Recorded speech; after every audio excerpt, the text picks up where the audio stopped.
Então, abordar vários aspectos no que tem a ver com o processo de santificação. Já entendemos o quadro profético, não é? Eu estou a pôr aqui de forma condensada e entendemos o período em que estamos, entre a falsa chuva serôdia e a verdadeira. E entendemos como que o que Satanás vai tentar fazer é desviar a nossa atenção do rumo ou para a esquerda ou para a direita, e que nós temos que ouvir a voz do que está atrás de nós, dizendo qual é o caminho. Então nós vamos ter um momento mais informal e mais abrangente. Em vez de eu ficar falando só sobre a questão da música, ou só sobre a questão dos filmes, ou só sobre a questão... Nós vamos falar abrangentemente da postura de santificação e sobre os desvios que possam haver. Eu vou fazer uma introdução e falar sobre algumas coisas e depois vou logo abrir o espaço para nós podermos começar a dialogar. Então vamos ter basicamente um bate-papo pela tarde. Se alguém não sentir à vontade depois nessa fase de fazer perguntas pessoalmente, pode escrever as perguntas, mas vamos ter o contrário. Então vamos tentar condensar o tempo da palestra e aumentar o tempo do bate-papo, porque assim penso que posso responder a muitas outras coisas. Você alguma vez deixou o zíper aberto? Muitas vezes. Quando alguém chega e fala no seu ouvido assim, primeiro, se alguém chegar e disser assim, ei, o João tem o zíper aberto, você vai ficar contente? Não. Mas se alguém chega no seu ouvido e diz assim, disfarça, não fala nada, mas o seu zíper está aberto, você bate nessa pessoa, não é? Não? Ué, está falando do seu zíper que está aberto. Você agradece a essa pessoa, certo? Bom, muitas vezes, quando a gente vem dizer à igreja que ela está com o zíper aberto, você pode ter várias reações. Há pessoas que vêm à igreja e dizem assim, esta igreja está com o zíper aberto. Nenhuma igreja vai gostar. Mas às vezes o cara que vem e diz, o zíper está aberto, a gente briga com ele. A gente diz que não é bem assim, que ele está falando coisas erradas, que aquele tipo de zíper é assim, que não fecha mesmo, que aquilo não é o zíper, que está bem fechado, está fechado a metade, é o que importa. Não adianta. Se você tiver o zíper aberto, não adianta ignorar, não adianta a pessoa chegar no seu ouvido e dizer assim, você está com o zíper aberto, e diz, então nada, nem vou nem olhar, você está me enganando. Você vai continuar com o zíper aberto. Eu queria deixar bem claro que eu não vim aqui para dizer a todo mundo que você está com o zíper aberto, mas eu vim aqui no intuito de ser útil da parte de Deus para todos nós, para podermos ver onde podemos ter um botão desapertado, um zíper aberto ou algum problema. Então, não sou eu que tenho que mostrar às pessoas os seus problemas, é Deus. Mas Deus usa o elemento humano, porque Ele tomou a decisão de se manter neutro.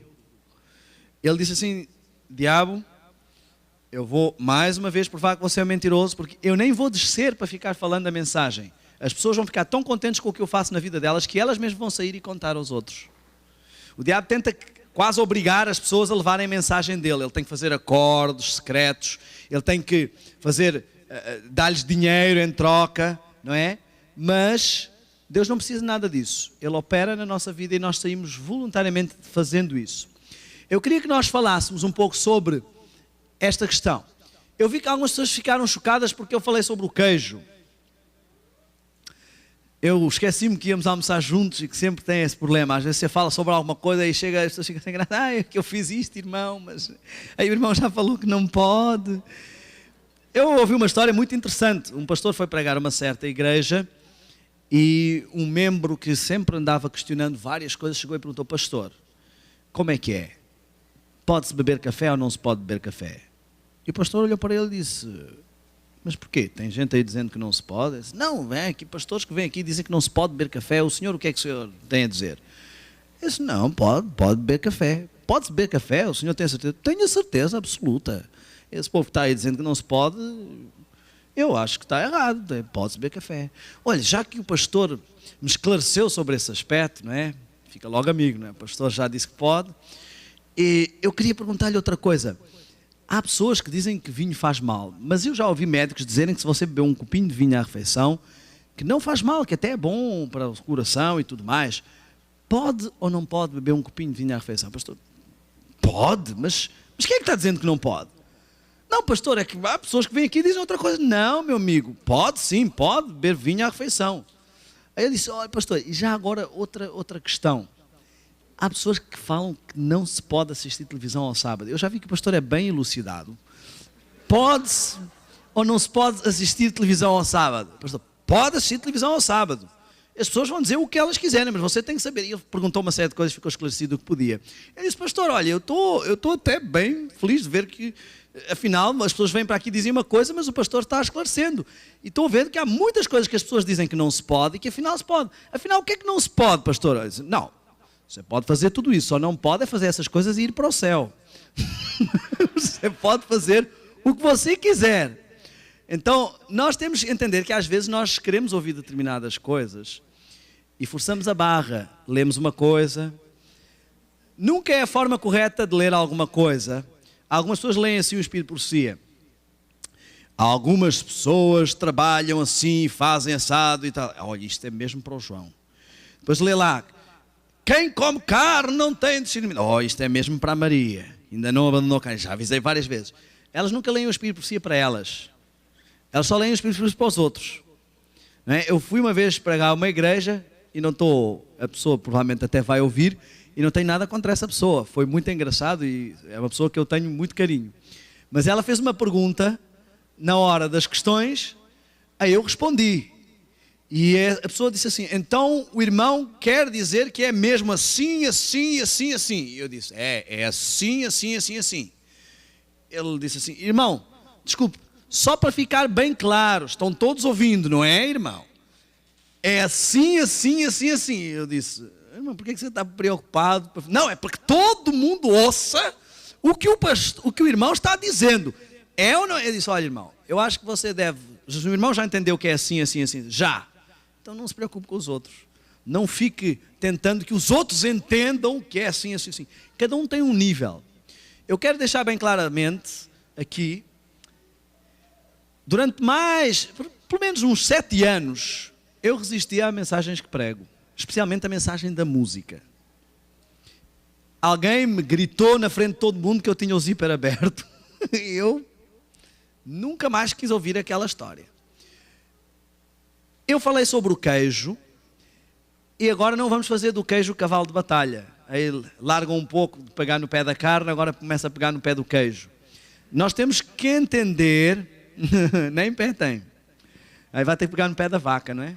Mas é a mesma coisa, aí pegando no pé da vaca, você já pegou no pé do queijo e da carne. Nós temos que entender o cenário geral. E eu quero dizer qual é o cenário geral e qual é a base, o ponto central de muitas das palestras que eu tenho estado a fazer, sobre a música, sobre o cinema, porque muitas pessoas também têm interpretado mal muito do conteúdo que está ali. Este é o ponto central que eu quero abordar. Estamos a chegar ao final do grande conflito. E se isto for uma cabeça, temos o cérebro, e muitas pessoas falam do sinal da besta, que está em contraposição com o sinal de Deus, com o selo de Deus. Nós vemos Apocalipse 7 falar-nos sobre um selamento e uma numeração. E nós temos que entender o que está ali e temos que entender isso no contexto certo. Aquilo antecede toda a libertação das pragas, porque se fala ali de ventos, antecede todas as revoluções que vão acontecer, antecede o problema da sacudidura, tem a ver com a sacudidura. Ventos têm a ver com guerras, revoluções, e ali diz que os 4 anjos estão a segurar os 4 cantos da terra para evitar que nenhum vento sopre. Deus está neste momento segurando as coisas para nos dar tempo para nos dar a possibilidade de colocarmos as nossas vidas em ordem. Ele está segurando o máximo que pode. Agora, você pode reparar ali em Apocalipse 7 que os 4 anjos estão tendo alguma dificuldade. Eles estão a ter dificuldade em segurar os 4 cantos e têm que ser avisados. Ei, segurem um pouco mais. E Deus também nos diz que se os tempos não fossem abreviados, nenhuma carne se salvaria. Ou seja, Deus tem que jogar com 2 coisas. Dar tempo ao seu povo para pôr em ordem coisas que têm estado pendentes por muito tempo. E ao mesmo tempo não dar demasiado tempo, de forma que o povo, em vez de assumir um compromisso, possam os outros que já assumiram o compromisso começar a desanimar e nenhuma carne se salve. Então ele tem que jogar com essa situação. Ele quer gravar o sinal dele. Se você for a Deuteronômio 6, de 6 em diante, é um texto que eu gosto muito, que nos diz: estas palavras que hoje te ordeno, as inculcarás. Com o sotaque brasileiro até parece que está a dizer que é para botar na cuca. Mas está a dizer para gravar, inculcar. Ficar bem, adentrar a mente. Então, as palavras que ele acabou de ordenar são a lei de Deus. Deus acabou de dar a sua lei e diz assim: esta lei que eu dei deve estar gravada na tua mente. Dela falarás andando, sentando, levantando. Ou seja, não só falas dela, mas a tua vida e o teu comportamento deve mostrar e falar às pessoas sobre isso. Como diz Agostinho, não é? Prega a palavra sempre e, se for preciso, fale. E mais, passarás esta mensagem aos teus filhos. Ou seja, aprende uma coisa: não vais ensinar os teus filhos através do que lhes dizes, mas eles vão aprender mais através do que tu fazes. Não adianta dizer, não ponhas os cotovelos na mesa. Se você põe os cotovelos na mesa, é isso que ele vai fazer, mesmo que você diga o contrário. E diz assim: serão como frontal entre os teus olhos, e serão um sinal entre mim e ti, e estarão também como um sinal da tua mão. Olhem só, um sinal é uma marca. Deus quer gravar o sinal dele, a marca dele, no nosso lóbulo frontal, como frontal, ou seja, quer que o sinal dele e a marca dele estejam presentes na nossa vida, no que fazemos, na mão, e na forma como pensamos, a nossa maneira de pensar. E o diabo, em contrapartida, quer que o sinal dele esteja ou na nossa mão ou na nossa testa. E eu quero que deixemos de ser, eu gostaria que deixássemos de ser técnicos, filosóficos com as profecias e fôssemos práticos. A maior parte do povo não quer receber o sinal da besta, a marca da besta. Mas não se importa de receber, nas suas atividades e na sua forma de pensar, as características da besta. Basicamente, o diabo não está preocupado com um sinal. O sangue do cordeiro nos umbrais da porta, não é o sangue do cordeiro nos umbrais da porta que impede que você morra. Esse ato reflete a sua escolha. É a sua escolha que impede que você morra. Aquele ato só reflete que você escolheu confiar no Senhor e assumir isso publicamente. Não é o sinal da besta na nossa testa que define que vamos arder no inferno. É a escolha que implica receber ou não o sinal da besta. Então, as pessoas estão recebendo a marca da besta de várias formas. Ou seja, já estão definindo a sua escolha e o sinal, a marca, quando chegar de forma física, chegará apenas para confirmar a escolha, não é? Reparem, foi aquilo que eu falei da parte da manhã. Deus diz: não matarás. Nós passamos muitas vezes horas assistindo filmes que nos mostram várias formas de morrer e que nos fazem sentir fascínio pelo assassinato, pelo crime. Eles dão só o luxo de colocar as cenas em câmara lenta, não é? Você vê a bala saindo, o sangue jorrando, o indivíduo caindo e tudo mais. Nós começamos, se você analisar bem, nós começamos a sentir prazer em ver alguém morrer. Se morre de uma forma espetacular. Não é? Olha, a cena foi espetacular, o cara morreu de uma forma espetacular. Não há nada de espetacular na morte, é triste. Mas nós assistimos o filme e não ficamos chorando do princípio ao fim porque estão muitos indivíduos morrendo. Assistimos o filme de guerra, morre gente do princípio ao fim. Nós estamos tranquilos, sentados no sofá. Eu costumo dar um exemplo na palestra de cinema. Se eu colocar uma arma na mão de quase toda a gente aqui, eu aposto que quase todos vão saber o que fazer com uma arma. Quase todos vão saber que seguram assim, que quando entram no espaço fazem assim, que troca-se o cartucho assim, e que antes de disparar você faz... E como apontar, e como... Onde é que aprendemos isso? Foi-nos ensinado nos filmes. A maior parte daqui não foi fazer treinamento de tiro, mas já recebeu aulas o suficiente nos filmes para saber como se faz.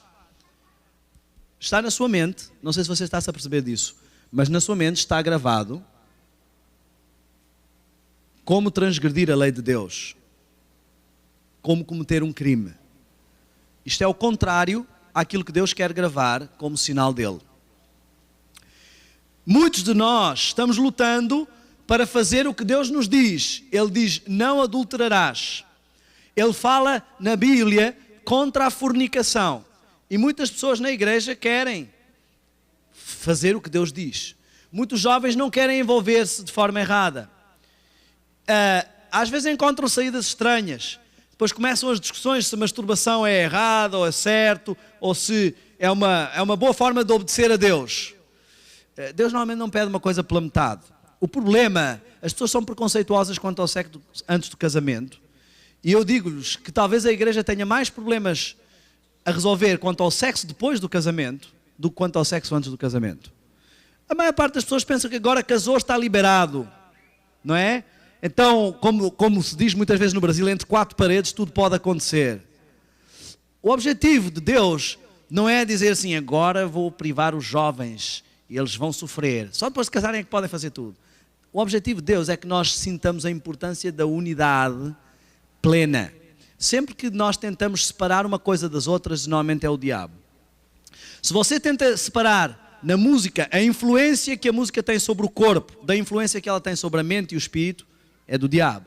Se você pega no açúcar e quer isolar o açúcar de todos os outros contextos em que ele está, normalmente isso é um problema. E se você quer isolar a sua parte física da sua parte mental e intelectual, isso é um problema. Quando você tem relações fora de um contexto, relações que envolvem o seu lado físico por simples prazer, mas que não têm uma conexão intelectual e espiritual com essa pessoa, isso é pecado.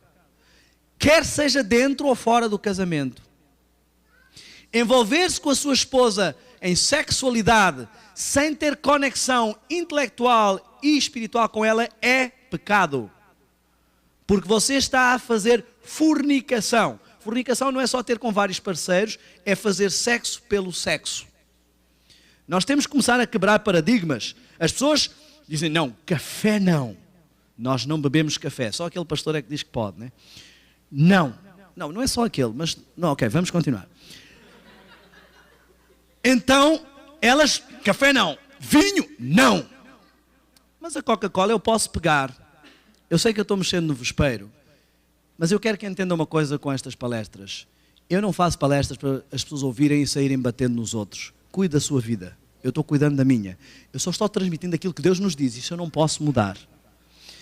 Cada um de nós deve cuidar da sua vida. Eu não estou aqui, ao dizer isso, a criticar irmãos ou pastores que comem. Eles são livres de fazer o que quiserem. Até Deus deu-lhes liberdade. Quem é você para ir lá tirar a liberdade deles e ficar criticando? Agora, claro que você não pode dizer que isso é correto. Mas você não precisa sair e dizer que isso é errado, só se lhe perguntarem alguma coisa. Não é? Eu costumo dizer, eu tomo conta da minha vida, eu meto na minha vida. Não adianta você tentar dizer a alguém uma coisa que essa pessoa não quer ouvir. E o problema é que muitas pessoas se fecham para a mensagem de saúde, para a mensagem de revivimento, é que as outras pessoas tentam obrigá-las a ouvir o que elas não querem. Jesus não chegou, eu dou sempre este exemplo, não chegou, sentou-se no poço e a mulher apareceu e disse assim, vem cá, que negócio é esse? Você já teve 5 maridos e esse que você tem nem é seu marido. Você vai morrer no fogo do inferno. Isso aí é prostituição, fornicação. Olha, Deus, olha aqui, abriu o rolo, olha aqui em Isaías, olha aqui em Jeremias, olha aqui. E a mulher disse, claro, é isso. E converteu-se e foi. Isso nunca aconteceria. Se você gritar para todo mundo que alguém tem o zíper aberto, ela nunca vai gostar. Jesus chegou lá e primeiro interessou-se por essa pessoa. Sabe, muitas vezes eu vou à casa de pessoas, fico em casa de irmãos que não têm ainda uma compreensão de coisas que eu acho corretas e que já estão a existir na minha vida. Eu fico em casa de irmãos que não são vegetarianos, que assistem televisão, que assistem filmes, que veem novelas, que bebem Coca-Cola, que comem queijo, que comem carne. Nós estamos todos numa escala de santificação e cada um está a seu nível. E quando nós tentamos comparar as pessoas connosco, sempre há um problema, porque nós temos que comparar as pessoas com Cristo, fazer com que elas se comparem com Cristo. E a primeira pessoa que temos que comparar com Cristo somos nós. Pessoas que passam o tempo comparando-se com Cristo, não têm tempo para comparar os outros com Cristo. Porque elas estão demasiado absorvidas pelas coisas que ainda não conseguiram mudar à imagem de Cristo. Sabe o que é que eu faço quando estou em casa de alguém assim? A primeira coisa que eu faço é tentar apaixonar-me por essa pessoa. Tentar realmente criar amizade. Não é para ela gostar de mim e ouvir tudo o que eu tenho para dizer. É para eu ter amor para lhe dizer o que ela precisa de ouvir para a salvação dela. Eu tento começar a gostar dessa pessoa. Só quando eu gosto dessa pessoa. Olha, eu acabei de vir de um lar que inicialmente eles nem queriam que eu ficasse lá em casa deles. Porque imaginaram que eu era um cara barrigudo, bigodudo, chato. Aí o marido, quando viu, ele disse, querida, ele não é nada que você estava pensando. Aí, quando fui lá para casa, ela mesmo disse, olha, eu tinha imaginado, eu até não queria que você viesse para cá. Mas depois vi, não, afinal o cara até é novo. Eu agradeci, não é? Ela disse que eu ainda era jovem. E fomos lá para casa. E ela já começou sem graça. Eu falo à vontade dessas pessoas assim, porque elas sabem da amizade que eu tenho por elas. Agora temos amizade e eu posso falar. Então elas, se me ouvirem, não há problema. E aí ela já ficou sem graça e começou a ver o que é que o irmão come. Eu disse, mas tudo o que for comida e que não esteja mexendo e vivo, eu... Tudo. E aí começámos a falar. Depois das palestras, ainda em casa dela, ela mesmo começou a dizer, olha irmão, aquilo que você falou foi muito importante, eu estou a pensar em mudar assim e tudo mais. Aí ela perguntou o que é que eu achava disto, o que é que eu achava daquilo, perguntou sobre o ketchup, por exemplo. Eu expliquei, irmão, olha, ketchup tem vinagre, vinagre é vinho acre, então não adianta não beber vinho e comer ketchup, alguns poderão não ter, mas a maior parte tem vinagre. Ela e tal, mas por que você não falou isso antes? Eu disse, olha, o negócio é simples. Tudo aquilo que você está agora aceitando e querendo pôr em prática, partiu de você. Se eu entrasse em sua casa e quisesse arrumar a casa toda no primeiro dia em que você ainda estava acabando de se recuperar do facto de que eu não era bigodudo e barrigudo e chato, você não iria aceitar. E ela, não iria aceitar mesmo. Eu disse, olha, nos primeiros dias que eu estive em sua casa, você estava tensa. Você tinha um chato em sua casa, vegetariano, e você nem sabia o que é que havia de cozinhar.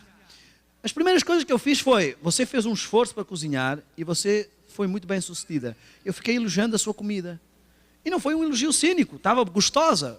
Você começou a quebrar um pouco a sua barreira, a conseguir a criar um laço. Então, primeiro, para você aplicar a justiça, você tem que primeiro chegar à dose de amor equivalente à de justiça que você vai aplicar. Você já viu que nenhum médico te aplica a injeção sem antes passar o algodão. Então, algodão é importante para que haja injeção. Você precisa da injeção. Você podia dizer assim, não precisa de algodão para nada, eu quero levar a injeção. Mas o algodão faz parte do processo. Não quer dizer passar a mão na cabeça, não é? E também não precisa mentir. Não vai doer. Não, vai doer sim. Vai doer. Mas eu estou aqui com algodão e com injeção. Não só com injeção. E não só com algodão. Nós criámos uma amizade suficiente e eu já gostava dela o suficiente, passei a gostar deles, a ter amizade, laços, carinho o suficiente para falar como deve ser. Você nota a diferença? Alguém está falando de um toxicodependente. Como é que as pessoas normalmente falam? Esses drogados roubaram o meu carro e estão aí tudo para as drogas. Agora, quando esse toxicodependente é o seu filho, o meu filho, ele é muito bom rapaz. Mas as más companhias fizeram, olha, está aí nessa vida, mas ele vai mudar, porque eu sei que ele... Está vendo como é a diferença? Quando há amor na história, tudo muda. Então, você tem que se apaixonar pelas pessoas, se quer ajudar a salvar as pessoas. Foi isso que Cristo fez. Ele só conseguiu salvar-nos porque Ele nos amava. O motivo por que Cristo nos ama não é porque nós temos tudo bom, É porque Ele tem acompanhado a nossa vida desde que nascemos. E isso criou laços de pai e filho. É isso que você sente pelo seu filho. Ele pode ter os mesmos defeitos de alguém que não tem laços, mas ali você viu crescer. Cristo nos viu crescer. Deus nos vê crescer. Ele sabe os nossos problemas. E Ele tem carinho por nós. E é com esse carinho que Ele nos fala. Você muitas vezes lê a Bíblia do jeito que você imagina que Cristo é. Alguns leem lá, hipócritas. Outros poderão ler, hipócritas. Jesus está triste. Ele não está feliz porque os outros são hipócritas. Ele não está só mandando pau neles e dizendo... Você pode encarar como seus raças de víboras. Ou, raças de víboras. Como é que vocês não estão vendo que vocês estão se perdendo com o caminho que vocês seguem? Tudo depende da forma como você lê. Sabe aquela história do pai que recebeu uma carta do filho? O quê? Nem pensar, não manda nem um tostão. Aí a mãe pegou a carta do filho e disse, o que é que foi? Olha aí aquilo dizendo, pai, mande dinheiro depressa. Ah, mas a mãe disse, não, isso não está aqui. Está assim, olha, lê. A mãe disse, não, o que está aqui é assim, pai, mande dinheiro depressa. Ele está desesperado, ele precisa de dinheiro. Não é? Então, às vezes, a forma como nós passamos a mensagem tem importância. Nós não podemos omitir a mensagem. Certo rei teve um sonho. Chamou um sábio e disse, olha, eu sonhei o seguinte. Sonhei que me caíram todos os dentes. E o sábio, ai. O que é que foi? O que é que foi? Não me deixa aflito. Ah, mas é para ficar aflito mesmo, ó rei. Eu vou-lhe explicar o seguinte. Em termos de sonhos e de significados, dentes significam parentes, familiares. A sua família vai toda morrer. O rei, o que é seu descarado? Chamou o algoz e se mandou dar 50 chicotadas e tirar todos os bens dele e passam os bens aqui para a coroa e vai embora. Você vem aqui a esta hora da manhã para me falar do meu sonho e que os meus familiares vão morrer.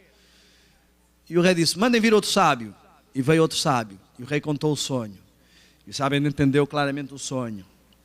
E ele disse assim, olha rei, esse sonho foi maravilhoso, fantástico. São excelentes notícias. Agora este homem poderia ir mentir. Mas se ele é realmente sábio, não vai mentir. Sabe o que significa, rei? Significa que você vai ter longa vida e viver muito mais que todos os seus parentes.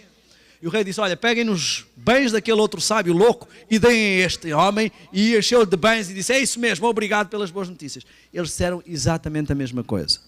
Exatamente a mesma coisa. Mas a forma como a mensagem foi passada fez toda a diferença. Muitas pessoas estão rejeitando a verdadeira mensagem pela forma como ela é passada. Mas muitas outras, não importa como você passe, elas vão rejeitar. Você tem que distinguir na sua vida qual delas você está a ser. E o que é que você está a gravar. O que eu vim aqui e o que eu quero partilhar com você e porque é que eu estou pregando é porque antes de eu sair dos Estados Unidos, quando eu ainda morava aqui, já lá perto onde a minha irmã está, antes de eu sair daqui, Deus me levou a ter contacto com alguns conceitos e com algumas noções que eu cresci ouvindo, mas resistindo, e que ajudaram a fazer diferença na minha vida. Eu comecei a entender que eu me esforçava para me libertar de certas coisas e que das duas uma, ou Deus realmente não estava dado poder para isso, ou algum problema ali havia. E eu comecei a entender o seguinte, que há atividades que nós temos que podem ter um direcionamento negativo. Há algumas atividades, e este é o cerne e o centro das palestras que eu tenho estado a partilhar com as pessoas. Algumas atividades, elas atrofiam o desempenho do nosso lóbulo frontal. O lóbulo frontal é a parte do cérebro que domina tudo o que é espiritual e intelectual. É onde temos força de vontade, é onde está assente o juízo, o intelecto, a razão, todo o nosso poder de decisão e também uma abordagem de domínio espiritual. Existe uma experiência que é a experiência de um homem que trabalhava no caminho de ferro e que ele foi atravessado por uma barra de ferro, numa explosão, a barra de ferro entrou aqui e saiu por aqui. E esse homem não morreu, sobreviveu, mas o seu comportamento ficou alterado. Ele não conseguia fazer planos com visão de futuro, ele ficou uma pessoa irascível, ele era uma pessoa correta, amigável, passou só a falar palavrões e a ter uma noção desvirtuada e morreu em grande rebuliço, grande turbulência. Hoje o luso-americano António Damasio, ele tem estado a analisar a história deste homem. Phineas Cage é o nome desse homem. E ele chegou a conclusões, e ele até lançou o livro O Erro de Descartes, que diz que Descartes errou porque disse penso, logo existo. Ele tinha que dizer penso e sinto, logo existo. Ele mostrou que há uma conexão entre os nossos valores morais, intelectuais e emocionais. E esse homem, ele não morreu, mas os seus valores morais foram afetados porque a parte do cérebro que controla essas questões foi afetada. Então é isto que eu quero que entendamos. Deus não está a dizer que você vai receber um sinal da besta com um código de barras na testa ou um microchip na mão. A forma como esse sinal vem não importa para o caso. Ele poderá vir de várias formas. O que importa não é o sinal, não é o sangue na umbral da porta, ou na ombreira, depende de como queira dizer, mas é o que isso significa. O que importa não é a representação externa daquilo que você aceitou, é o que você aceitou. Por exemplo, música, cinema. Agora vamos falar de algumas coisas importantes. Ao ouvir a palestra, o que eu gostaria que as pessoas entendessem são algumas coisas que eu vou tentar condensar.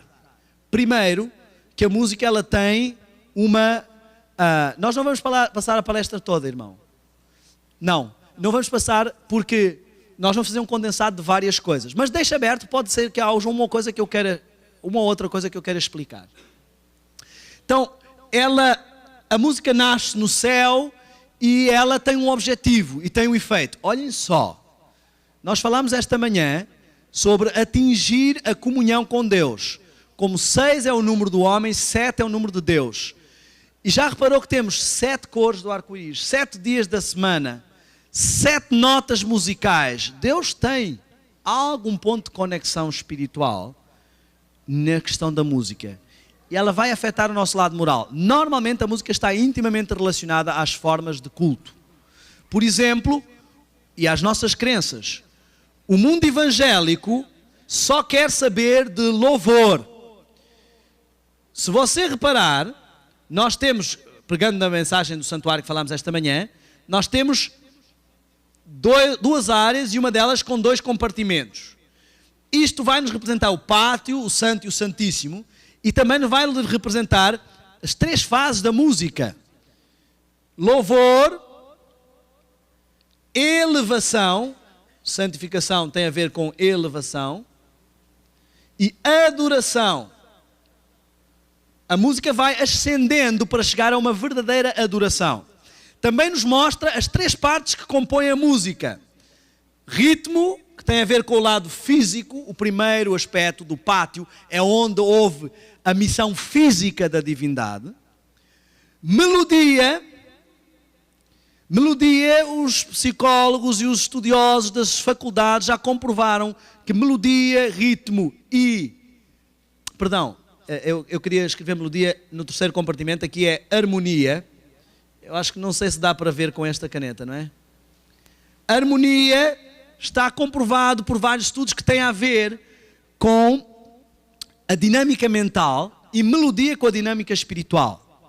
Deus tem tudo conectado com esta mensagem do santuário, porque ela é a nossa tábua de salvação.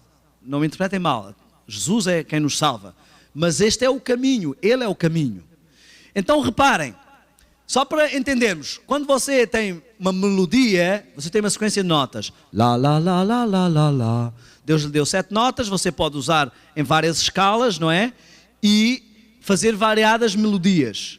Quando você junta outra melodia diferente e elas se harmonizam, você tem uma harmonia. Por exemplo, enquanto eu canto lá, lá, lá, lá, lá, lá, lá. Se alguém cantar lá, lá, lá, lá, lá, lá, lá, harmoniza, temos uma harmonia. Esta diversidade de sons exige do cérebro uma dinâmica. Ele tem que sintetizar sons diferentes que estão casados ao mesmo tempo. E isso estimula o lado intelectual. Melodia, lado espiritual, harmonia, lado intelectual, ritmo, lado físico. Ora, ao você apostar no lado físico da música, quando a sua música passa a ter ênfase naquilo que estimula o físico, você passa a deixar de estimular o lado intelectual e espiritual e a passar a estimular o lado físico. Temos lóbulo frontal para controlar o lado espiritual e intelectual e tálamo e hipotálamo, que são as respostas físicas e emocionais e sensoriais. Qual é o problema de ter bateria ou ter música com beat ou de fazer isso com outros instrumentos? Você pode fazer beat com o baixo, você pode fazer beat com a guitarra. Uma guitarra pode ser tocada em riff.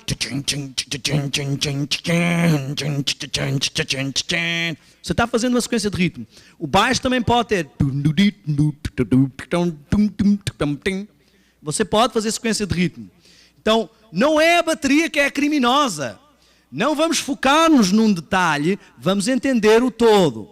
Não vamos matar o queijo, vamos entender o todo da alimentação. Não vamos matar a carne, vamos entender o todo da alimentação. Não vamos matar a bateria, vamos entender o contexto da música de adoração.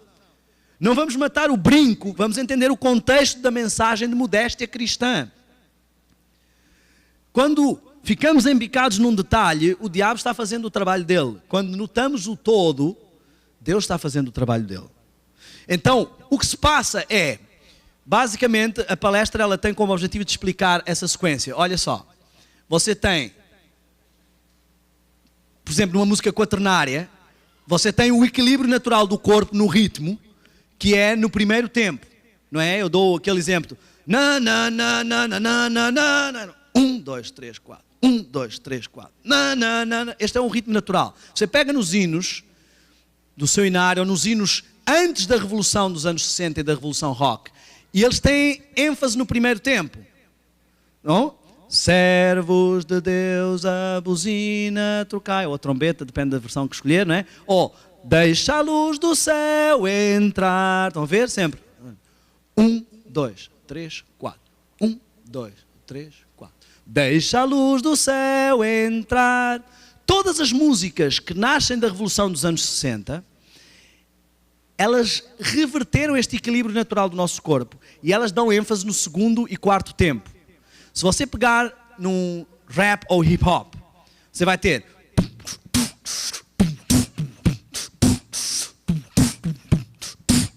o segundo e quarto tempo é o que tem ênfase. Se você pegar no reggae,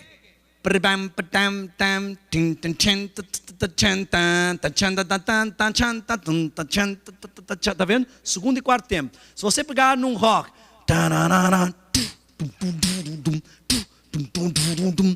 estão vendo? Segundo e quarto tempo. Se você pegar numa música romântica, as pessoas às vezes pensam, não, esta música tem bateria, mas ela é tranquilazinha. As pessoas têm este conceito, que é um preconceito, de que música que não pode entrar ninguém é só... Isso não pode. Mas se for só um eu te amo, meu Deus, aí já pode. Mas se você reparar, é uma música tranquila, mas olha só, eu te amo, meu Deus, estão vendo? Quando já não começa a avançar com outras coisas. Repare, aqui vamos jogar com várias situações e o subbeat, digamos assim. O seu coração, as suas paredes cardíacas, elas se adaptam ao ritmo que você está a ouvir.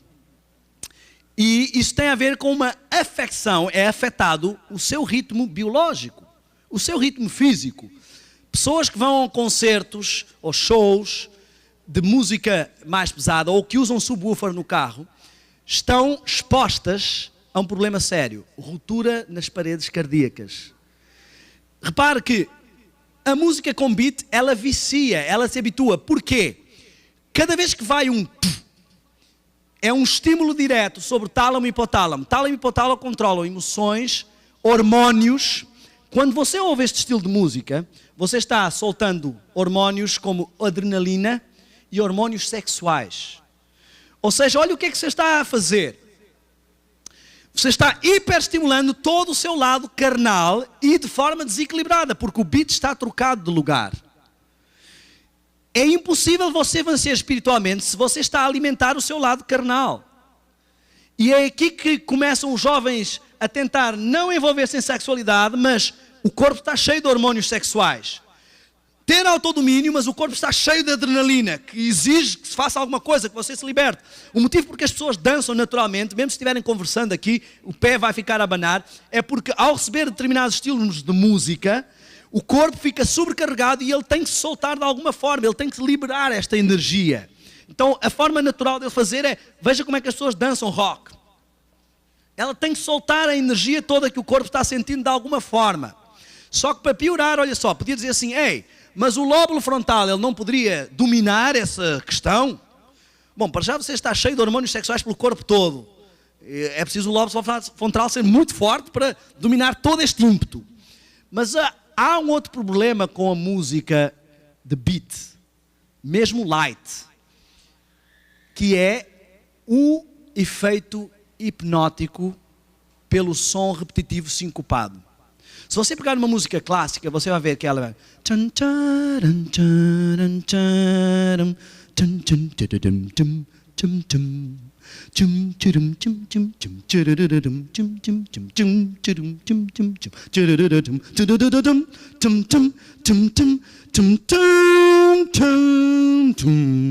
Tem um princípio, um meio e um fim, e ela é uma dinâmica. Não estou a dizer que toda a música clássica é boa. Existe música clássica satânica. Clássico que eu digo, estou envolvendo todos os períodos. A forma correta é dizer é música erudita, mas todo mundo entende o que eu estou dizendo. Se você pegar na música rock, ou nos estilos de música que nasceram da Revolução dos anos 60, você vai ver que todos eles funcionam com base na repetição de sons. Por exemplo, você pega no baixo, o baixo fica no...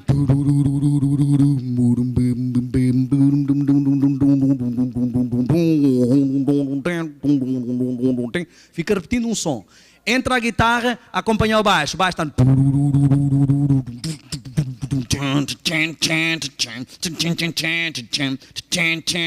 Fica repetindo riffs. Se você tentar fazer uma música clássica num programa de samples, você não vai conseguir, porque o programa de samples funciona com pequenos trechos de som que se repetem várias vezes. E quando entra a bateria, ainda vai aumentar isso. Está lá a guitarra e baixo. E a bateria... Vamos isolar os instrumentos. Você está ouvindo um baixo assim, durante 3 minutos e meio, tempo médio de uma música rock.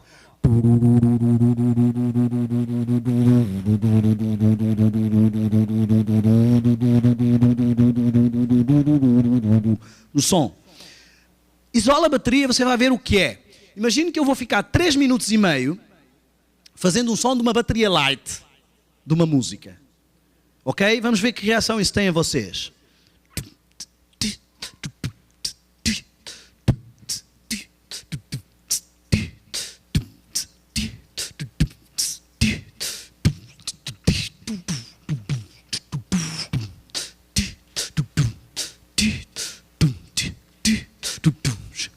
Já vamos em 20 segundos. Só falta mais 2 minutos e meio. Que efeito isto tem a você? Alguém aguentaria ficar 3 minutos e meio ouvindo isto? Você vai ficar azureta, não é? Como se dizer, não é palavrão, não é? Não, é que eu às vezes pego umas palavras brasileiras para ficar bem mais entendido e às vezes já me dei mal. Mas é assim. Repara, você vai ficar... A música com este género de abordagem, ela tem um efeito hipnótico sobre o lóbulo frontal. Quando você quer hipnotizar alguém, o que é que você faz? Não é? É basicamente este o efeito que esta música está a ter sobre nós. Um lóbulo frontal que está constantemente a ser atrofiado não vai desenvolver. Uma pessoa que está constantemente a ouvir este género de música não vai ter dinâmica espiritual, não vai ter dinâmica mental, não vai ter força de vontade. Para complicar, quando você quer memorizar algo, o que é que você faz? 1 vezes 1, 1 vezes 2, 7. Repete várias vezes a mesma coisa até gravar a mensagem. Ora, você está atrofiando o lóbulo frontal, recebendo um efeito hipnótico que coloca o seu lóbulo frontal numa relaxação, num relaxamento hipnótico. Constantemente isso vai se tornar um hábito e vai atrofiar esse lóbulo frontal. E ao mesmo tempo, neste estado, você está gravando mensagens dessas músicas. Yeah, baby. Gravando estas coisas constantemente. E soltando hormônios sexuais e adrenalina. Alguém pode vencer espiritualmente desta forma? Este é o motivo porque a maior parte das pessoas não consegue vencer. É um dos principais motivos. Não consegue. O jovem quer parar de se masturbar, quer parar de ter relações, quer parar... Mas ele não consegue. Ele não consegue ter domínio próprio porque o seu lóbulo frontal está atrofiado. Ele não consegue gostar de outra música, gostar de coisas espirituais porque o seu lóbulo frontal não está estimulado dessa forma. Ele só consegue gostar de coisas emocionais. E a reação dele, ele tem 610 músicas do Inário, não gosta de nenhuma, porque nenhuma o faz sentir... A música rock não foi feita para ser ouvida, ela foi feita para ser sentida. Você começa a vibrar o corpo todo, não é? E várias músicas, quando estou a falar da música rock, estou a falar de todas as músicas que nasceram da Revolução dos anos 60. Se você pegar numa música techno, parece que tem melodia, não é? Você ouve aquele...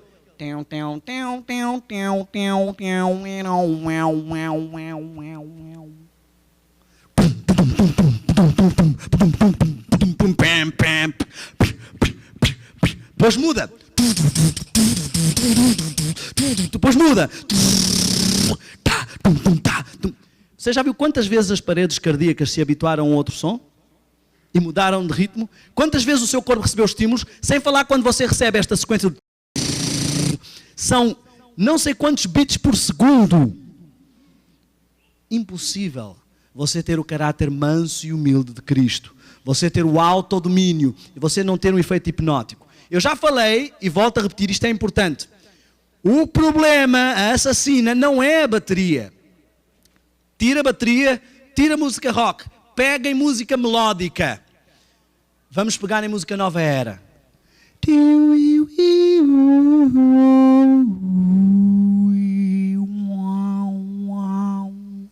Mesma coisa, vai ter um mantra melódico.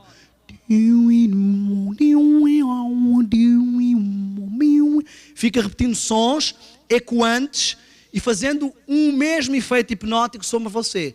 Esse é o problema de Enya. Eu ouvia muito Enya, não sei se vocês conhecem aqui, Enya Watermark. Sons maravilhosos.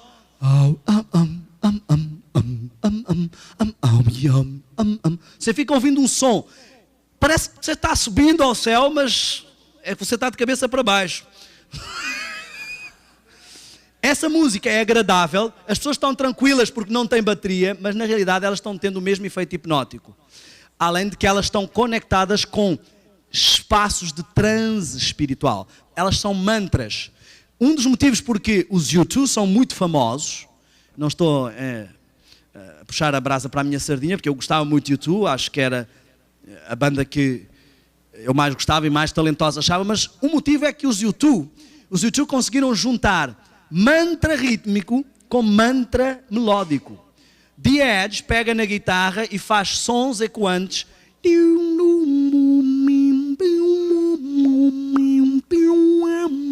E aí entram os mantras rítmicos.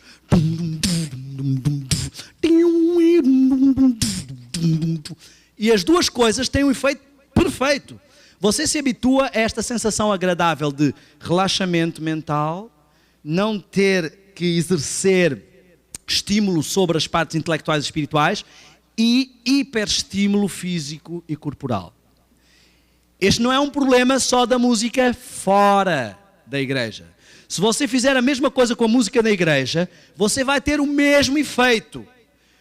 Não vamos pensar como aquelas pessoas que batizaram o porco e agora já podem comer. Acabei de mergulhar o porco aqui na água, não é? Algumas pessoas ficam dizendo assim, não, mas se puser só um pouquinho, eu costumo sempre perguntar a essas pessoas, ok, isto é um cogumelo venenoso. Você acha que tem diferença se você comer só um pouquinho ou se você comer o cogumelo venenoso todo? Tem alguma diferença, mas será que vai afetar? Você vai morrer na mesma.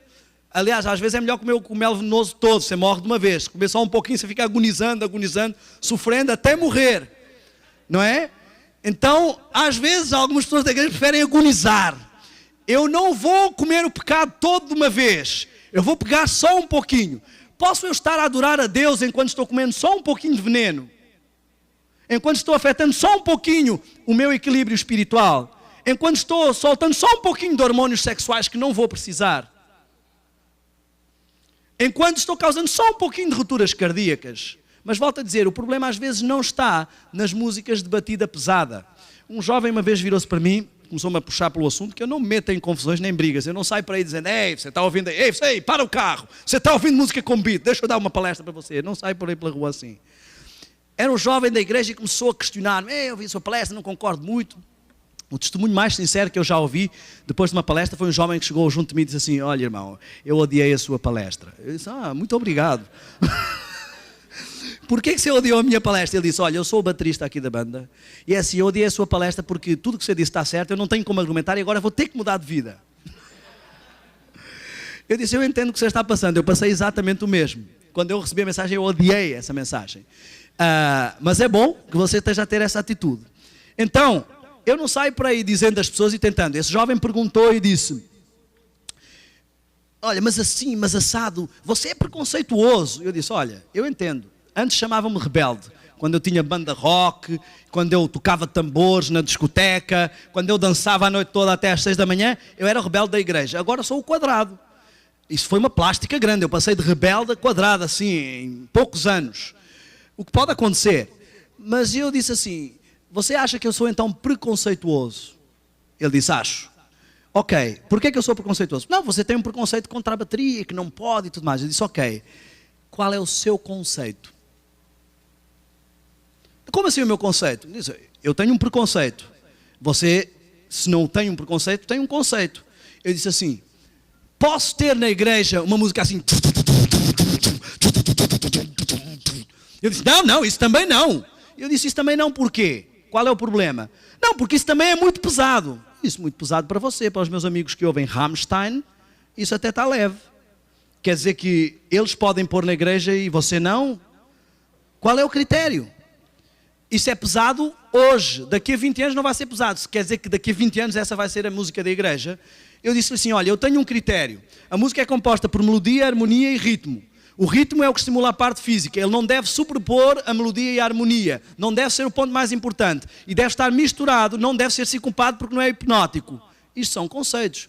Você tem um preconceito. Você tem um preconceito contra a música mais pesada e acha que só pode entrar baladinha na igreja. Qual é o seu conceito? Até onde eu posso parar? Até onde eu posso ir? É como muitos jovens que não se querem envolver com sexo, mas fazem tudo à volta, excepto aquele ponto que não pode, não é? Visto aquele velho ditado, mão na mão, aquelas coisas que as pessoas ficam a dizer.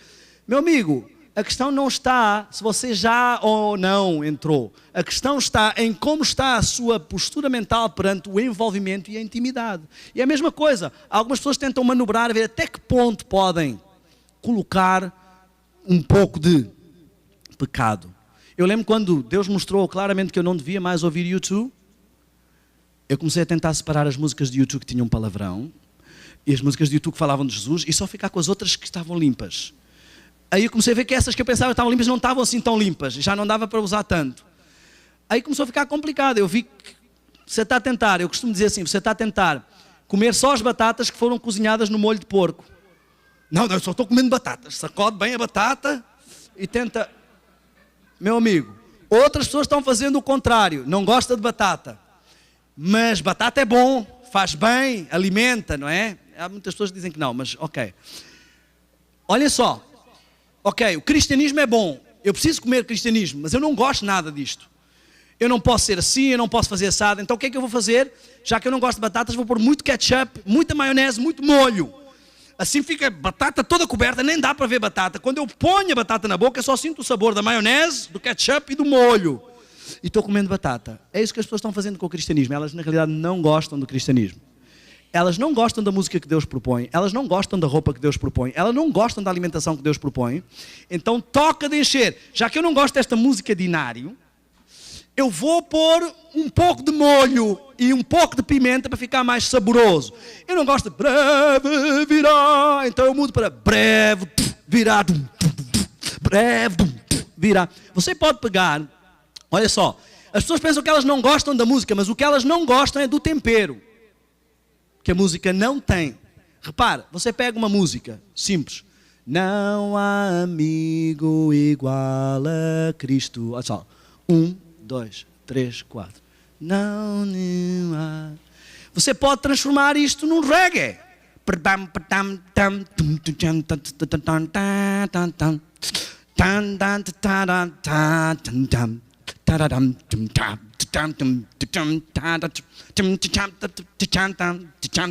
Você pode transformar isso num rap. Não, amigo, igual a Cristo. Não, nenhum. Você faz disto o que você quiser. Não é a música que você não gosta. É o arranjo que ela tem que você não gosta. As pessoas não é que elas não gostem da música do Inário. Elas não gostam porque não tem tempero. Eu e a minha irmã temos uma tia que ela é viciadíssima em pimenta. Eu sempre conto essa história. Quando ela vinha à nossa casa, sempre trazia o frasquinho de pimenta dela, porque a nossa comida com sal e azeite para ela não tinha sabor.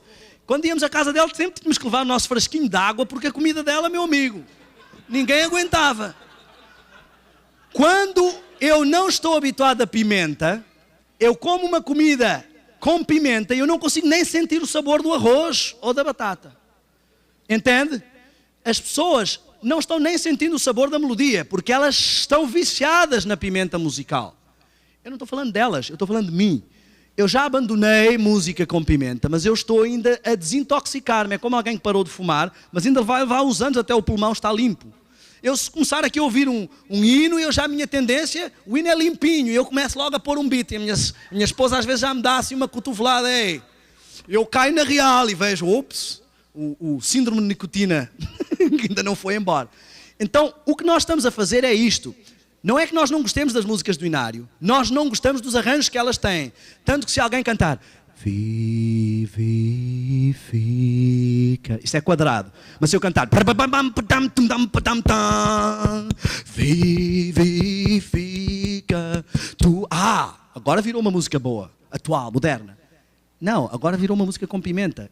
Eu tenho um problema com pimenta, eu estou viciado. Eu tenho duas formas de encarar isso. Eu digo assim, não, eu não sou um toxicodependente de pimenta. Ou eu admito, eu sou. E agora eu preciso fazer uma mudança. E eu preciso transformar-me de alguém que gosta de pimenta em alguém que gosta daquilo que Deus gosta. Isso é cristianismo. Não é tentar mudar aquilo que Deus diz para ser o que eu gosto, mas é tentar mudar o que eu gosto para ser aquilo que Deus diz. Isso é cristianismo.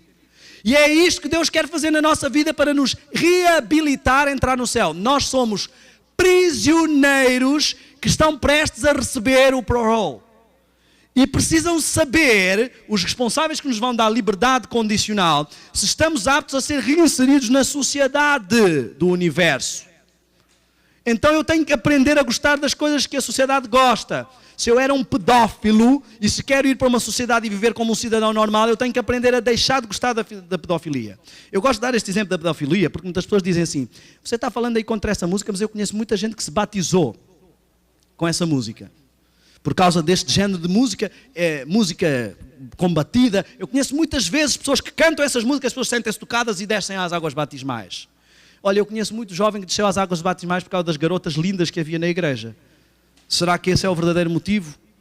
Não é? Se você reparar, bom, há muitos pedófilos que ainda não conhecem a Jesus. Será que eu devo ter criancinhas peladas na igreja para ver se eles vêm se batizar? Não sei se estão a entender o que eu quero dizer. Não posso continuar a ser eu mesmo. Eu tenho que ser transformado. Se eu tiver que continuar a ser eu mesmo, eu não preciso de cristianismo para nada. Porquê que eu não preciso de cristianismo para nada? Porque se cada um vai continuar a ser quem é, eu nasci assim, sou assim, vou morrer assim, não mudo. Gabriela, como eu costumo dizer, não é? Você é sempre assim. E se ninguém mudar, então eu acho que o céu não vai dar certo. Estão a entender? O plano é, temos um modelo perfeito e todos temos que ser transformados à imagem daquele modelo para o céu dar certo. Senão vai continuar a ser a mesma bagunça que está a ser aqui. Cada um querendo fazer do seu jeito e achando do seu jeito, porque nenhum está querendo ser transformado à imagem de Cristo. Isto falando de música, se você for ver, o diabo faz a mesma coisa com a alimentação. O que é que ele faz com a alimentação? Desculpem os que acham que eu vou agora ser fanático. Se é o seu estômago. O de alguns seria mais assim, mas tudo bem.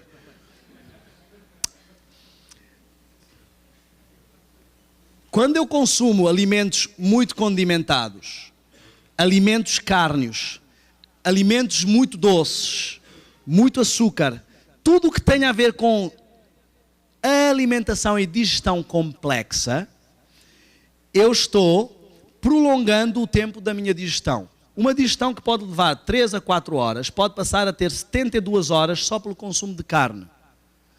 Uma digestão de 3 ou 4 horas pode passar a ter 16 horas só por você comer um chocolatinho no fim. O período certo entre 2 refeições deveria ser pelo menos 5 horas, mais ou menos, para dar tempo de o estômago fazer uma pausa.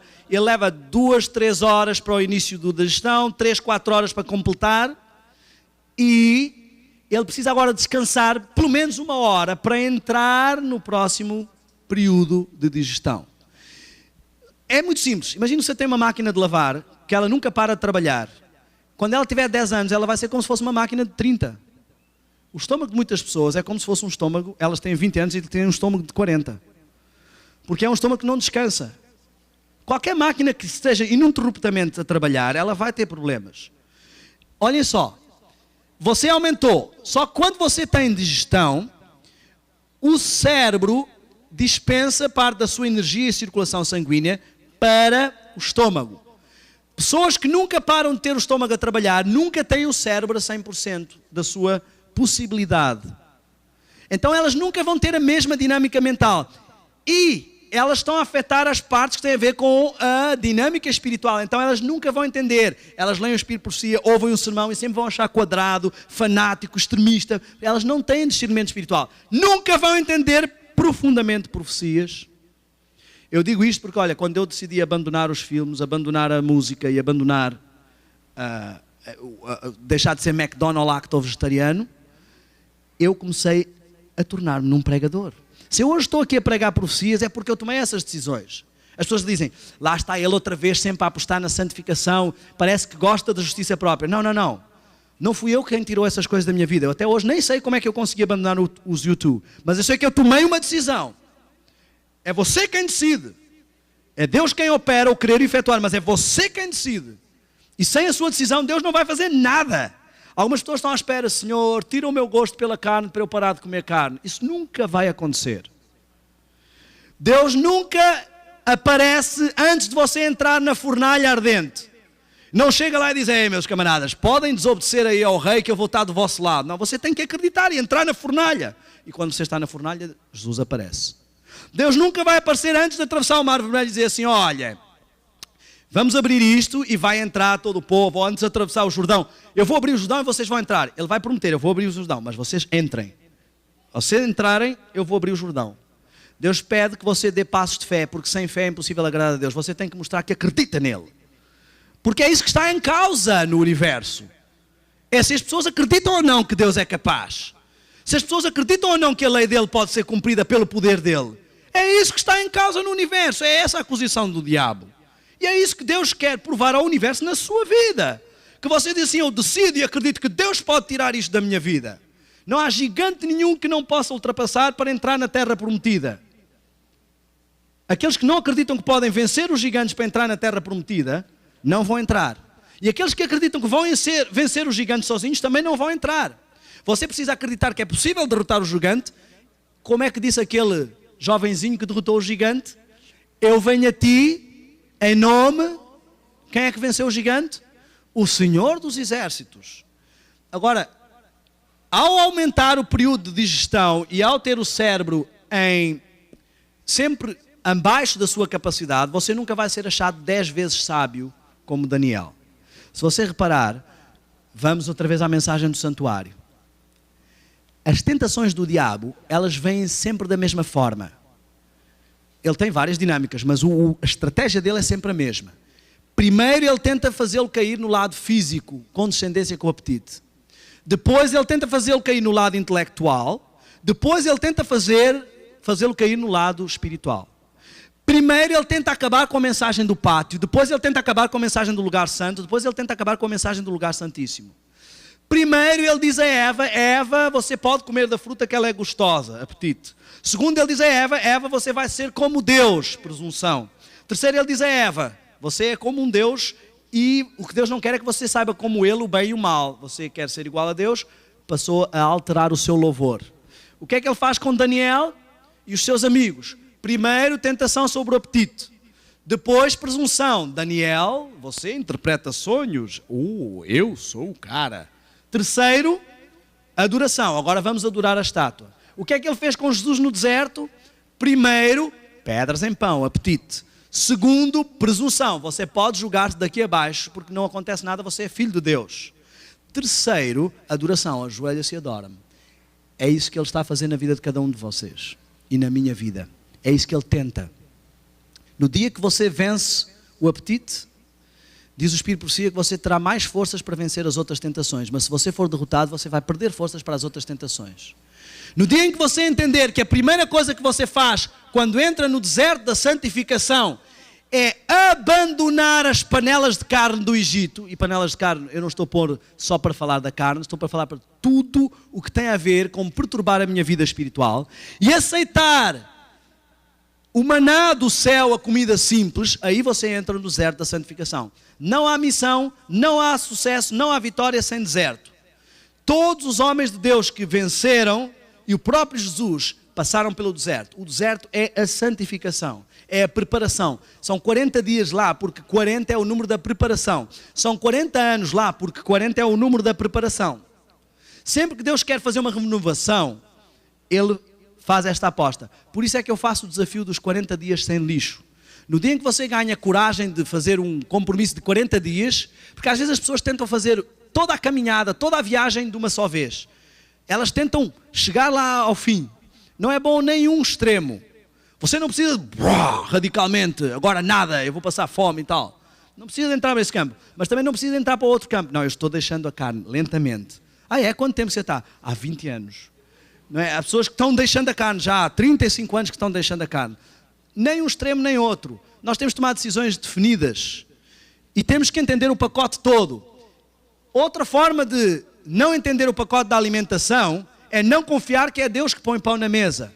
O povo de Israel teve que confiar que 1 milhão de pessoas, mais de 1 milhão de pessoas, podiam ser alimentadas por 40 anos sem terem nenhuma forma de fazer criar nada no deserto. E Deus mostrou isso. Ele mostrou para entender assim, você não precisa de pôr tudo à minha frente com medo que falte pão à sua mesa, roupa no seu guarda-roupa. Você pode confiar em mim e todo o mais te será acrescentado. Não é ficar esperando que caia do céu. Você trabalha, mas eu faço com que caia do céu. Então, não é porque você trabalha que você tem o que comer. É porque Deus dá. Muitas pessoas pensam que é porque elas trabalham que têm o que comer. É porque Deus dá. O seu trabalho é só uma forma de você se sentir útil. Quando eu trago as sacas do supermercado, o meu filho vem para me ajudar. Se ele não estiver ali, eu levo aquelas sacas até mais facilmente, porque às vezes ele pode até complicar. Eu deixo levar as sacas comigo, não é porque eu preciso da ajuda dele, mas é para ele se sentir útil. Não é porque seja importante para mim, mas é porque para ele é importante. Deus quer mudar a sua alimentação e quer que você confie nele, não porque ele precisa disso, mas porque você precisa disso. Agora, outro aspecto. Além de você estar a hipnotizar o lóbulo frontal por estar muito tempo sem atividade intelectual e espiritual, obrigado, irmão. Você está comendo comidas condimentadas, a carne, o Espírito Profecia diz que aumenta os apetites carnais, a tendência carnal. Ela, por exemplo, olha uma coisa bem simples. As moças estão hoje atingindo a maturidade bem mais cedo por causa dos hormônios que são colocados na carne. A própria carne, os pugilistas, os boxers, eles comem carne crua para ficarem mais aguerridos para o combate. Será que é porque ela tem alguma coisa? Como é que são os animais carnívoros? São normalmente os mais tranquilinhos? Ou são os... A carne naturalmente tem este efeito sobre nós. Ela faz despertar as paixões carnais. O Espírito Profecia é claro, e não foi para o tempo dela isso, foi para todos os tempos. Deus deu a carne ao homem, ele disse assim, olha, o homem só pensa em coisas más continuamente, eu vou causar um dilúvio, e não é bom que o homem viva tanto tempo. porque isso vai complicar o processo. Eu tenho que esperar até o diabo provar o lado dele para todo o universo saber que não funciona, mas se o homem continuar vivendo tanto tempo assim vai ser complicado. Eu vou diminuir o tempo dele. Ei, podem comer carne. Meu amigo, não há como refutar o que eu estou dizendo. Carne diminui tempo de vida. A prova disso não está só no Espírito de Profecia, não está só na Bíblia. A prova disso está no National Geographic, dizendo que os povos que mais vivem à face da terra são os Usas, que não comem carne só uma vez por ano, e são os Adventistas do sétimo dia que mudaram a sua alimentação e estão seguindo a reforma de saúde. Os povos que mais vivem à face da terra. Será que isso quer dizer alguma coisa? Ou você vai esperar que outras pedras falem para você entender? Só que o problema não é só este. Várias coisas estão ligadas. O trato intestinal de um animal carnívoro é 3 vezes o seu tamanho. Um animal herbívoro tem um trato intestinal de 10 vezes o seu tamanho. Significa que você e eu não fomos desenhados para ser carnívoros. Não temos caninos de vampiro e não temos um intestino com apenas 3 vezes mais o nosso tamanho, mas sim um intestino com 10 vezes mais o nosso tamanho. O intestino do carnívoro é curto para que a carne entre e saia rapidamente, porque se ela ficar lá dentro, aquilo já entrou morto. Ele já está na geladeira porque já está em putrefação. É isso que acabou de entrar e se você quer ter esse prazer, pelo menos que isso saia o mais rapidamente possível. Agora, a não ser que você consiga controlar os intestinos para sugar a carne fora rapidamente, ela vai ficar lá causando problemas. Você tem algo em putrefação nos intestinos. O vegetal, ele desliza rapidamente e ele não causa este problema por causa da fermentação dele ser diferente. Ponha um vegetal ou uma fruta e um pedaço de bife e espera uns dias e você vai ver como é que vai ficar um e como é que vai ficar outro. A putrefação é muito diferente. Toda a sua dentição não está preparada para mastigar bem a carne, então o processo digestivo é complicado, além de todos os aspectos que ela tem de estímulo físico, e o seu processo digestivo também não está preparado. Então, são uma série de problemas, mas você vai agora caminhar para o tempo de angústia o qual nunca houve, para uma crise a qual nunca houve. Você não pode dar só o luxo de ter uma coisa que atrapalhe este processo. Você vai precisar de todas as suas energias, todas as suas capacidades. Não pode dizer assim, olha, isso não é tão bom assim, mas também não faz tanto mal assim. Não, se há algum mal que aquilo faz, já tem que estar fora. Coisas que outras gerações puderam comer, você não pode dar só luxo. Não só por causa das doenças que há hoje, mas porque você tem uma missão muito mais complicada do que essas gerações. A sua missão, irmão, e a minha, são mais difíceis que a de José, que a de Daniel, que a de Moisés. Deus quer tirar no meio da escória as primícias. Ele prometeu isto ao universo e Ele vai cumprir isso na vida daqueles que deixarem. Então, esta é a questão. Eu não posso dar-me ao luxo, neste tempo em que o diabo quer ter o meu lóbulo frontal em estado hipnótico para gravar a mensagem dele, de levar uma alimentação que afeta. Isto se aplica a várias coisas. Por que é que eu não bebo Coca-Cola? A Bíblia não diz não beberás Coca-Cola, mas diz lá, vinho ou bebida forte são os escarnecedores. Quem neles errar nunca será sábio. Vou pôr isto para português corrente. Coca-Cola nasceu como um remédio, é uma bebida forte. Não há ninguém que não beba Coca-Cola. É normal, não é? Você pode tentar, vou beber agora sem soltar nenhum gás. Se você segurar aqui, vai sair por outro lado, meu amigo. Não há como. É uma bebida forte. É uma bebida forte. Nunca será sábio. Pessoas que avançam com bebidas fortes nunca vão entender a palavra a 100%. Nunca vão conseguir ter discernimento espiritual. E até o intelectual fica comprometido.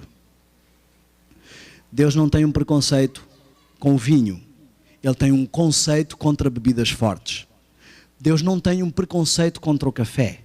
Ele tem um conceito contra a cafeína. Quer ela seja bebida num café, quer ela seja comida num chocolate. É a mesma coisa. Além de que o café, pelo menos, não tem teobromina. O chocolate, além da cafeína, tem teobromina. Tem o açúcar viciante, tem a cafeína viciante, tem a teobromina viciante. Todos estimulantes ou depressivos que vão causar um raise, um boom na sua energia, mas que depois vão exaurir, consumir as suas forças e fazer com que você tenha necessidade de receber outra dose. É exatamente isso que acontece com qualquer toxicodependente. Existem na igreja muitos toxicodependentes de chocolate, de café, mas eu nem quero entrar nesses campos mais polémicos, de chocolate. Deus não pode permitir que o seu povo coma algo que o escraviza, porque a verdade te libertará se a conheceres. E Deus libertou o seu povo. Quando eu trabalhava na Casa Publicadora, havia um livro, já há algum tempo, muito antigo, que se chamava Escravos do Século XX. Eu não sei se esse livro existiu no Brasil. Mas Escravos do Século XX era um livro que falava exatamente sobre as coisas. Ei, Deus não tem um preconceito contra a Coca-Cola. Existem muitos irmãos que acham que a Coca-Cola tem problema e não põem, e o vinho também, mas continuam bebendo Guaraná. Guaraná tem guaranina, um efeito semelhante ao da cafeína. Ice Tea, a maior parte dos Ice Tea é feito com chá preto. Mesmo problema das bebidas estimulantes. Você já reparou que essas empresas estão cheias da grana? Você já viu como fica uma estante de supermercado com bebidas que são energéticas, estimulantes ou depressivos ou viciantes? Eles têm clientes garantidos. Uma vez que você beba Coca-Cola e se habitue nisso, a primeira bebida que vai chegar à sua mente quando você se sentar para beber alguma coisa é Coca-Cola. Eu já fui viciado em Coca-Cola. Eu já fui viciado em chocolate. Eu sei do que é que estou a falar. Qualquer pessoa que come chocolate sabe que ela tem um vício. Não está aí, ninguém vai preso por ser viciado em chocolate. Não há contrabando de chocolate. Porque já está tão assumido, é tão caro, que os viciados estão assumidos e ficam tranquilos, não acham que têm um problema, mas eles têm um vício. As pessoas se viciam em Coca-Cola, se viciam em carne, se viciam em chocolate, e é por isso que não conseguem abandonar essas coisas. Existe um outro problema. Eu costumava ver quando era criança aquelas pinturas lindas do céu, todo mundo vestido de branco, aquela grama verde, relvinha toda bonita, e nunca me lembro de ter visto um anjo rodando um churrasco.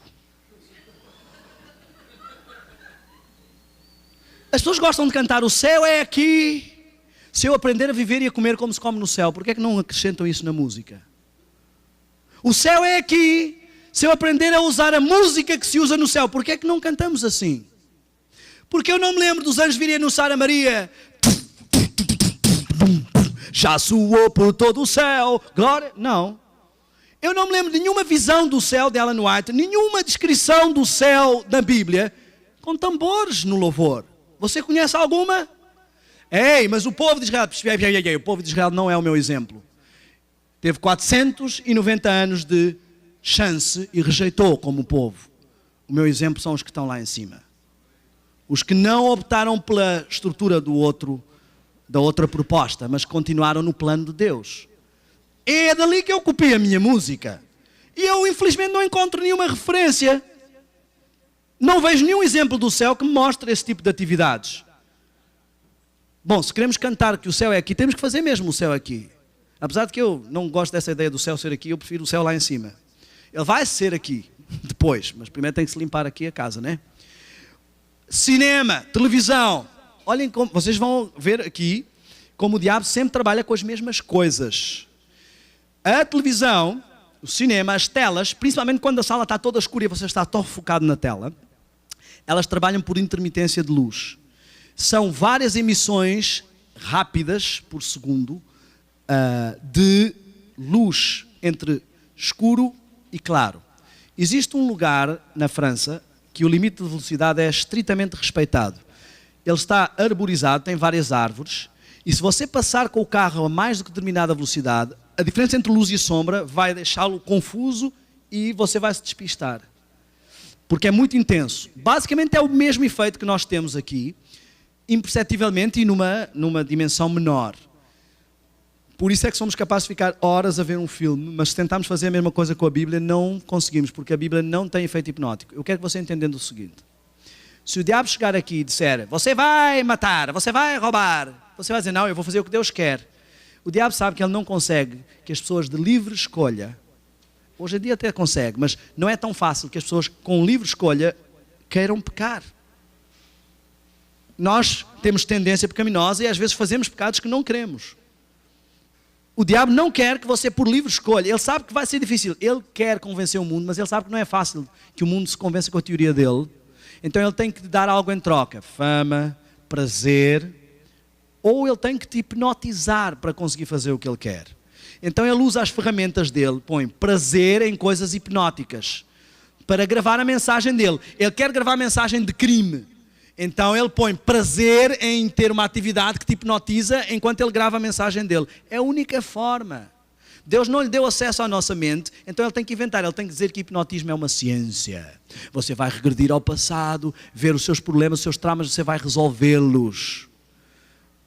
Aí quando você voltar, se alguém quiser dizer que não existe vida após a morte, você está doido. Claro que existe a encarnação, eu fui lá a minha vida passada, resolvi o meu problema.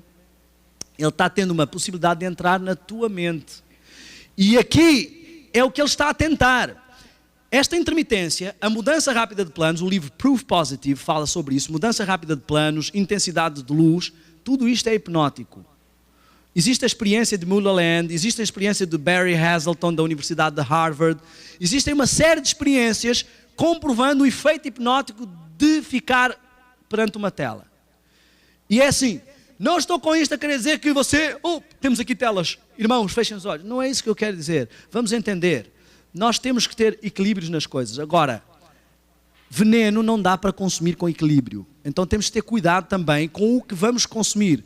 Não é problema de ver o pastor Luís Gonçalves, que é o meu pregador preferido brasileiro, ou Doug Batchelor, o meu pregador preferido americano.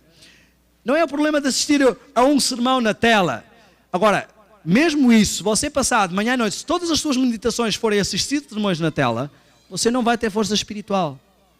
Porque ao mesmo tempo você está passando demasiado tempo com uma atividade que não desenvolve o seu lado intelectual e espiritual, o seu centro de comando.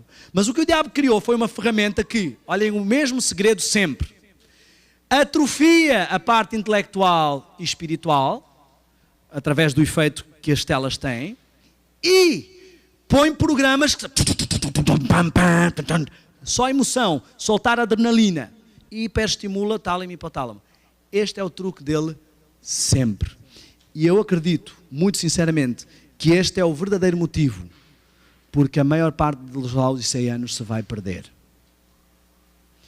Porque não decidiram que não basta querer fazer o que é correto, você tem que analisar o que está conspurcando as avenidas da alma. O Espírito de Profecia diz assim, todos deviam vigiar os sentidos, porque senão Satanás obterá a vitória sobre eles, pois estas são as avenidas da alma.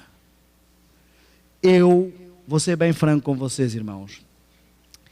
Eu não acredito em cristãos que continuem com as avenidas da alma entupidas, obstruídas, conspurcadas e possam vencer no tempo que se aproxima. Como eu disse aqui, muitas pessoas estão preocupadas com o lado financeiro da crise. Falar sobre o lado financeiro da crise é interessante, mas pode ser muito perigoso se você não entender o lado espiritual da crise. Essa crise que está aí é fichinha. A crise que está para vir, e não estou falando do decreto dominical, estou falando da crise espiritual de pessoas que não se santificaram, não receberam chuva seródia e levam o pacote todo, do decreto dominical e tudo. Essa é a crise perigosa. O Espírito de Profecia diz assim, que viu muitas pessoas sem abrigo no tempo da angústia. Sabiam o que era correto, mas não fizeram esforços da sua parte. Não tomaram decisões da sua parte. E agora têm que passar por um tempo de crise sem terem nenhum preparo e não têm capacidade para enfrentar isso. Hoje é o momento que Deus está a dar para nós limparmos as avenidas da alma, limparmos o lóbulo frontal, começarmos a exercitá-lo, a desenvolver atividades mesmo sem gostar. Por exemplo, alimentação. Você nunca vai gostar de coisas antes de dar o passo. A primeira vez que você deixar de comer determinadas coisas que você gosta, você vai sentir falta. E quando você começar a comer coisas que não gosta, você não vai gostar. As suas papilas gustativas, elas se renovam mais ou menos a cada 30 dias. Daí que fazer o mesmo hábito por 40 dias ajude a ter já um novo ciclo de papilas gustativas um pouco mais habituadas ao novo sabor. Quando você continua, você vai acabar por mudar o seu sabor. Deus vai acabar por mudar esse sentido em você. E você vai acabar por começar vencendo. Aquilo que eu quero transmitir, e o objetivo da Guerra dos Sentidos como um conjunto de palestras, é que nós entendamos que Satanás já está a gravar o sinal dele no nosso lóbulo frontal. Como? Atrofiando, gravando a mensagem que ele quer, gravando tudo aquilo que se contrapõe à lei de Deus e estimulando o lado emocional e sensorial. É por isso que você não vê pessoas a ouvirem música dinário e ficarem e chorarem. Eu já chorei com música dinário, mas é um choro que parte daqui, não daqui. Não há mal nenhum no coração, exceto pelo facto de que ele é enganoso mais do que todas as coisas. Então ele tem que estar sempre controlado pelo lado espiritual e intelectual. Quando você se habitua a um estímulo emocional, e isso é o que Satanás está fazendo hoje com os cristãos, está rodeando-os de mídia, música estimulante, comida estimulante, filmes estimulantes. Você vê que se eu deixar cair esta caneta aqui, ela vai fazer este barulho. Se isto cair num filme, vai ser... Todas as emoções, o som é todo trabalhado, as imagens são todas trabalhadas, tudo com intensidade. O diabo pôs fast food, porque isso é tudo levado ao máximo da intensidade física e sensorial. Filmes, porque isso é levar ao máximo da intensidade física e sensorial. Beat na música, porque isso é levar ao máximo da intensidade física e sensorial. E todas estão revertendo ao mínimo o estímulo intelectual. E é por isso que nós estamos vendo tombar soldado após soldado. Eu estou aqui partilhando isso convosco, porque no dia em que Deus me ajudou a entender isso na minha vida e que eu tomei compromissos sérios com Ele, eu comecei a ver vitória. Vitória sobre pecados que eu já há muito tempo queria vencer e não conseguia. Que Deus já tinha dado o poder para vencer, mas que eu estava atrofiado, bloqueado. Você nunca vai ter um adventista que consiga realmente entender se ele continuar viciado com álcool. Muitas vezes queremos dar estudos bíblicos a pessoas que têm problemas e temos dificuldades. Elas têm que se libertar dessas coisas para começarem a dar passos espirituais. E nós também. Temos que deixar de beber o leitinho e passar a comer os alimentos sólidos. Então, o objetivo destas palestras é ajudar-nos a entender que não será possível vencer espiritualmente sem desbloquear os bloqueios, passo o pleonasmo, espirituais que Satanás está a colocar através de várias vertentes. Eu penso que deu para resumir mais ou menos sobre vários assuntos. A palestra também não está circulando por aí, mas há uma palestra também sobre remédios naturais, os 8 remédios naturais, que ela engloba a parte da alimentação, mas é importante que nós entendamos e demos mais atenção a esse tipo de medicina preventiva que Deus colocou para o seu povo, que pode libertar-nos de muitas coisas. Muitos estão à espera de não ser atacados pelas pragas, mas não mudam comportamentos que atraem as pragas.